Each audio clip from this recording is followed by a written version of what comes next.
Guys, 96.5 accuracy game. No inaccuracies, no blunders, no mistakes, and no misses.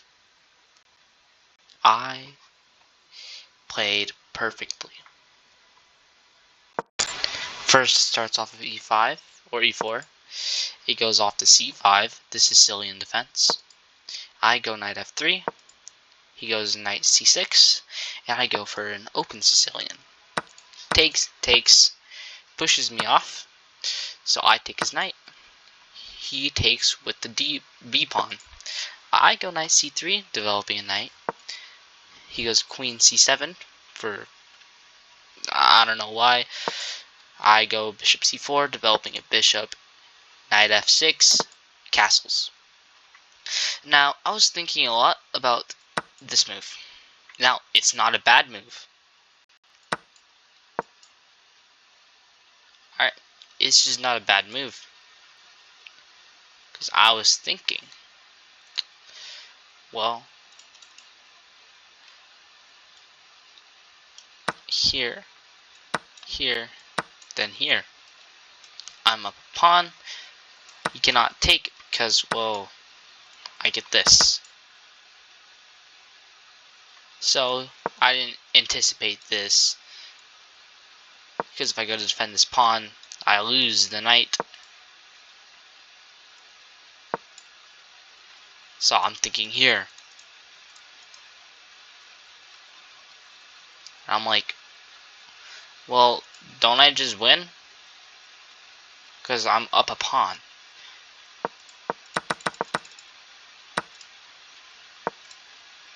So he just develops a bishop. I develop my bishop. He castles.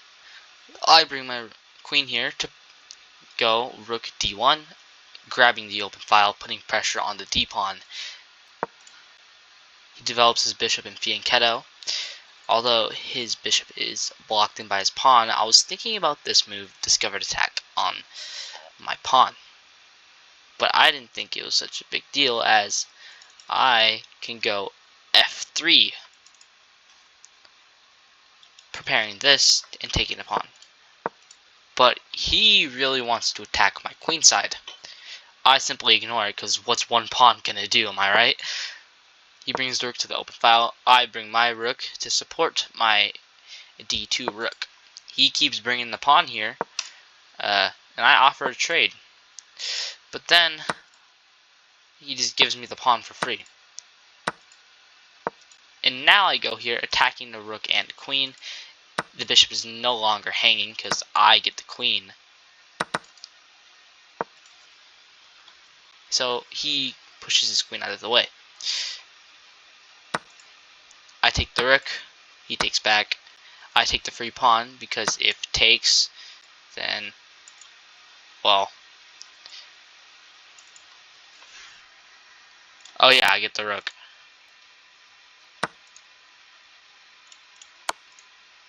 And he's gonna have to give me the queen. So obviously that wouldn't happen. He decides to kick my queen out. I go here and he still cannot take, as it is pinned. Oh, shoot. Oh yeah, I take the queen. And yeah, this is no good. So he attacks my queen and rook, going for a fork. This does not work, as I take the queen. He takes back. I move my rook out of the way, and he cannot take this bishop. He loses the rook once again. So he moves it out of the way to attack my bishop. You're thinking, well, let's just say I do a random move like this. Takes bishop. Oh, let's go. But no, it does not work, as this happens, and he has a bunch of pieces, so I do have a bunch of passed pawns, and I am still winning. So I just take, because it was a free pawn, And then I go here, and he resigned. But the idea of this move is to fork, but can't you just... If here, of course, I could take, and he can't even take the rook, and that would be mate. But I'm also thinking... Oh no, yeah, that was my idea. Never mind. Anyways, that is my 96% accuracy game. I played like a 2300 in this, which I find to be insane. Goodbye, and good night.